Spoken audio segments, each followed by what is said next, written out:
శ్రీమాత్రే నమః. శ్రీ గురుభ్యో నమః. భక్తి భారతం ప్రేక్షకులకు నమస్కారం. 2025-26 ఉగాది పంచాంగం ప్రకారం ఈ ఏడాది మార్చి 30వ తేదీన ఆదివారం రోజున శ్రీ విశ్వావసు నామ సంవత్సరం ప్రారంభం. చైత్ర నవరాత్రులు కూడా ఉగాది నుంచే ప్రారంభం అవుతాయి. ఇక పంచాంగం ప్రకారం మేషరాశిలో అశ్విని నక్షత్రం 4 పాదాలు, భరణి నక్షత్రం 4 పాదాలు, కృతికా నక్షత్రం 1వ పాదంలో జన్మించిన వారు మేషరాశి జాతకులు. ఈ విశ్వావసు నామ సంవత్సరం పంచాంగంలో గ్రహ సంచారం అనుసరించి మేషరాశి వారికి ఆదాయం 2, వ్యయం 14, రాజపూజ్యం 5, అవమానం 7. మేషరాశి వారికి కుజుడు అధిపతి. ఈ విశ్వావసు నామ సంవత్సరంలో అంగారక గ్రహ ప్రభావంతో వీరు చాలా ధైర్యంగా, ఉత్సాహంగా ఉంటారు. అంతేకాదు గురుగ్రహ స్థాన చలనంతో ఉద్యోగులకు, వ్యాపారులకు మెరుగైన ఫలితాలు వచ్చే అవకాశం ఉంది. మీ ఆదాయం పెరిగే అవకాశం ఉంది. అలాగే శని భగవానుని ప్రత్యేక ఆశీస్సులు లభించనున్నాయి. రాహు ప్రభావంతో కూడా సానుకూల ఫలితాలు కలగనున్నాయి. మీ పెండింగ్ పనులన్నీ సకాలంలో పూర్తయ్యే అవకాశం ఉంది. అయితే ఈ రాశి వారికి ప్రారంభంలో కొంత ఇబ్బంది ఉంటుంది. ఈ నేపథ్యంలో మేషరాశి వారికి కెరీర్ పరంగా, ఆదాయం పరంగా, ఆరోగ్యం, కుటుంబ జీవితంలో ఎలాంటి ఫలితాలు కలగనున్నాయనే ఆసక్తికరమైన విషయాలను ఇప్పుడు తెలుసుకుందాం. ఈ వీడియో మీకు నచ్చితే భక్తి భారతం ఛానల్ ను సబ్స్క్రైబ్ చేయండి, లైక్ చేయండి, కామెంట్ చేయండి, షేర్ చేయండి. మేషరాశి వారు శ్రీ విశ్వావసు నామ సంవత్సరంలో హనుమంతుడిని పూజించాలి. వీరి లక్కీ కలర్ రెడ్. మేషరాశి అనుకూలమైన రోజులు మంగళ, గురు, ఆదివారం. ఈ విశ్వావసు నామ సంవత్సరంలో మీరు ఎలాంటి ముఖ్యమైన పని అయినా మంగళవారం కానీ, గురువారం కానీ, ఆదివారం కానీ చేపడితే సక్సెస్ అవుతారు. ఈ రాశి వారికి ఉగాది తర్వాత ఆర్థిక పరంగా ప్రతికూల ఫలితాలు కలిగే అవకాశం ఉంటుంది. ఇలాంటి సందర్భాల్లో వీరు తప్పనిసరిగా ఆంజనేయ స్వామివారిని పూజిస్తే ఆర్థిక సమస్యలు దూది పింజల్లాగా తేలిపోతాయి. అయితే ఆర్థిక సమస్యల కారణంగా మీ జీవితంలో కొన్ని మార్పులు చోటు చేసుకోవచ్చు. ఈ కాలంలో మీరు ఆదాయాన్ని పొదుపు చేయడంలో విజయం సాధిస్తారు. మే నెల తర్వాత గురుడు ఈ రాశి నుంచి 3వ స్థానంలో సంచారం చేయటం వల్ల మీ ఆర్థిక పరిస్థితి బలపడుతుంది. రాహువు, కేతువు సంచారంతోనూ మెరుగైన ఫలితాలు రానున్నాయి. ముఖ్యంగా రాహువు కుంభరాశిలో సంచారం చేసే సమయంలో ఆకస్మిక లాభాలు వచ్చే అవకాశాలు ఎక్కువగా ఉన్నాయి. మేషరాశి వారికి ఏలినాటి శని ప్రభావం మొదటి 2.5 ఏళ్లు ప్రారంభం అవుతుంది. ఈ దశలో మీ తల్లిదండ్రుల ఆరోగ్యం పట్ల జాగ్రత్తగా ఉండాలి. ఉద్యోగులకు ప్రమోషన్ లభించే అవకాశం ఉంది. ఈ కాలంలో శనిదోష నివారణ కోసం శనీశ్వరుని ఆలయంలో తైలాభిషేకం వంటి ప్రత్యేక పూజలు నిర్వహించండి. శ్రీ విశ్వావసు నామ సంవత్సరంలో మేషరాశి వారికి ఉగాది తర్వాత మీ కుటుంబ జీవితంలో ఆనందం ఉంటుంది. మీ కుటుంబంలో ఒక కొత్త వ్యక్తి రావచ్చు. వారు మీ పట్ల అంకిత భావంతో ఉండడం వల్ల కుటుంబ సభ్యుల మధ్య ఆనందం, శాంతి, శ్రేయస్సు పెరుగుతాయి. ఈ రాశి నుంచి కేతువు 5వ స్థానంలో సంచారం చేసే సమయంలో మేషరాశి వారికి అన్ని సానుకూల ఫలితాలు కలుగుతాయి. ఈ రాశి విద్యార్థులు ఉగాది తర్వాత గురుడి ప్రభావంతో ఉన్నత విద్యకు సంబంధించిన విషయాల్లో సానుకూల ఫలితాలు సాధిస్తారు. కేతువు ప్రభావంతో విదేశీ విద్యను అభ్యసించేందుకు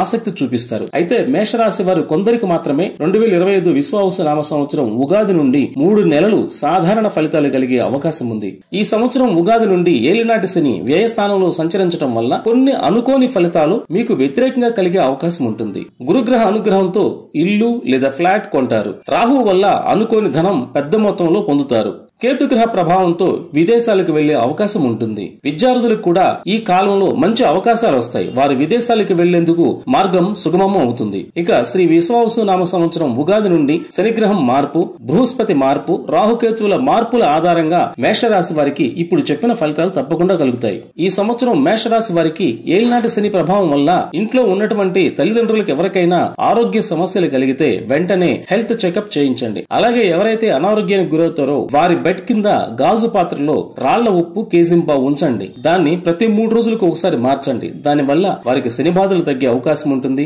అలాగే నెలకు ఒకసారి మీ గృహంలో శివాభిషేకం చేయించండి. మీకు తప్పక మేలు కలుగుతుంది. మేషరాశి విద్యార్థుల విషయానికి వస్తే వారికి విదేశీయానంకి అవకాశం ఉందని మనం ముందుగానే చెప్పుకున్నాం. అయితే వారు అన్ని విషయాలను చూసుకుని మాత్రమే విదేశీయానానికి వారు సిద్ధంగా అవ్వాలి. గురువు మే నెలలో స్థానం మారటం వల్ల చాలా లాభదాయకం.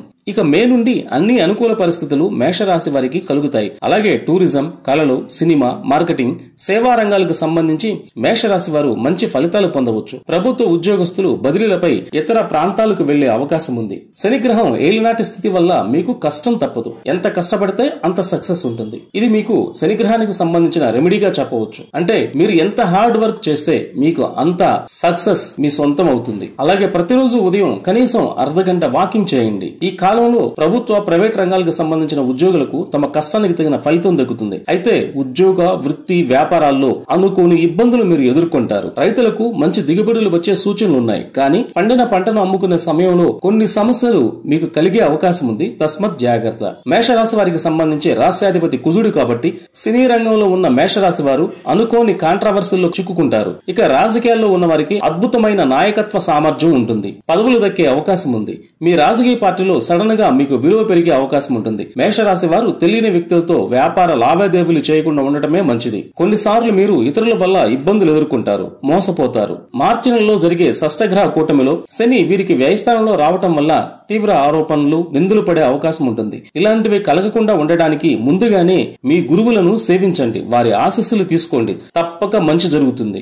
గురుగ్రహం శాంతించాలన్నా, శనిగ్రహం శాంతించాలన్నా తప్పక గురు సేవ చేసుకుని తీరాలి. ఇప్పుడు చెప్పిన విషయాలు తప్పకుండా పాటించండి. మీకు మంచి మేలు కలుగుతుంది. విదేశీ వ్యాపారం చేసే వారికి విపరీతమైన ఇబ్బందులు వచ్చే అవకాశం ఉంది. మీ నివాసంలో, ఆఫీసుల్లో పూజలు చేసే బ్రాహ్మణులకు, ఆలయాల్లో అర్చకులకు మీకు తోచినంత ధన సహాయం చేయండి. అలాగే శని ప్రభావంతో మేషరాశి జాతకులు ఇళ్లలో ప్రతికూల పరిస్థితులు ఏర్పడే అవకాశం ఉంది. దీనిని నివారించడానికి శనిగ్రహ దోష నివారణకు బ్రాహ్మణులకు కేజింపావు నల్ల నువ్వులు, కేజింపావు బెల్లం, నల్లని కండువా, నల్ల గొడుగు, వారు వేసుకునేందుకు నల్లటి లెదర్ చెప్పులను దానంగా ఇస్తూ మీకు తోచినంత ధన సహాయం చేయండి. ఎందుకంటే శనిగ్రహం వల్ల మీకు కలిగే దోషాన్ని వారు పుచ్చుకుంటున్నారు. వారిని ధన సహాయంతో ఆదరించకపోతే మీకు ఉన్న శని దోషం మిమ్మల్ని వదలదు. అలాగే యాచకులకు నలుపు రంగు దుప్పట్లు లేదా రగ్గులు దానంగా ఇవ్వండి. ఇది తంత్రశాస్త్ర నిర్దేశిత పరిహారం. అయితే చాలా సాధారణ జీవితం గడుపుతున్న మేషరాశి వారు ఇవన్నీ చేయటానికి అప్పులు చేయకండి. మీరు ప్రతి శనివారం రోజు సాయంత్రం ప్రదోష వేళ శివాలయానికి నడిచి వెళ్లి స్వామి దర్శనం చేసుకోండి. మనస్ఫూర్తిగా స్వామి వారికి నమస్కారం చేసుకోండి. వృద్ధులకు, దివ్యాంగులకు సహకరించండి. ప్రతిరోజు అర్ధగంట వాకింగ్ చేయండి. ఇదే మీకు శ్రీరామ రక్ష. ఇక మేషరాశి వారికి శని 12వ స్థానంలో ఉండటం వల్ల ఆరోగ్యం పైన కూడా కొంత ప్రతికూల ప్రభావం పడే అవకాశం ఉంటుంది. ఈ సమయంలో వృద్ధాప్యంలో ఉన్నవారికి మానసిక, శారీరక ఇబ్బందులు అధికంగా ఎదురవుతాయి.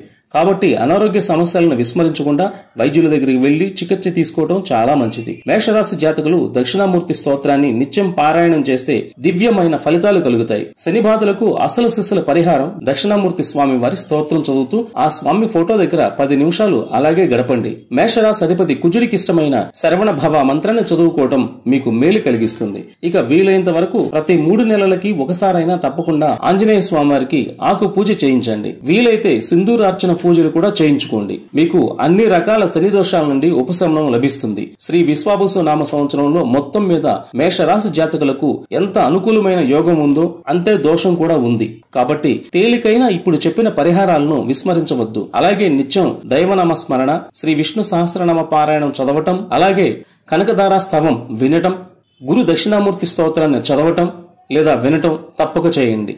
మీరు ఆయురారోగ్య ఐశ్వర్యాలతో సుఖమయ జీవనం గడుపుతూ మంచి ప్రవర్తనతో ఉంటారు. సర్వే జన సుఖినో భవంతు. భక్తి భారతం ఛానల్ను సబ్స్క్రైబ్ చేయండి, లైక్ చేయండి, కామెంట్ చేయండి, షేర్ చేయండి. ధన్యవాదాలు.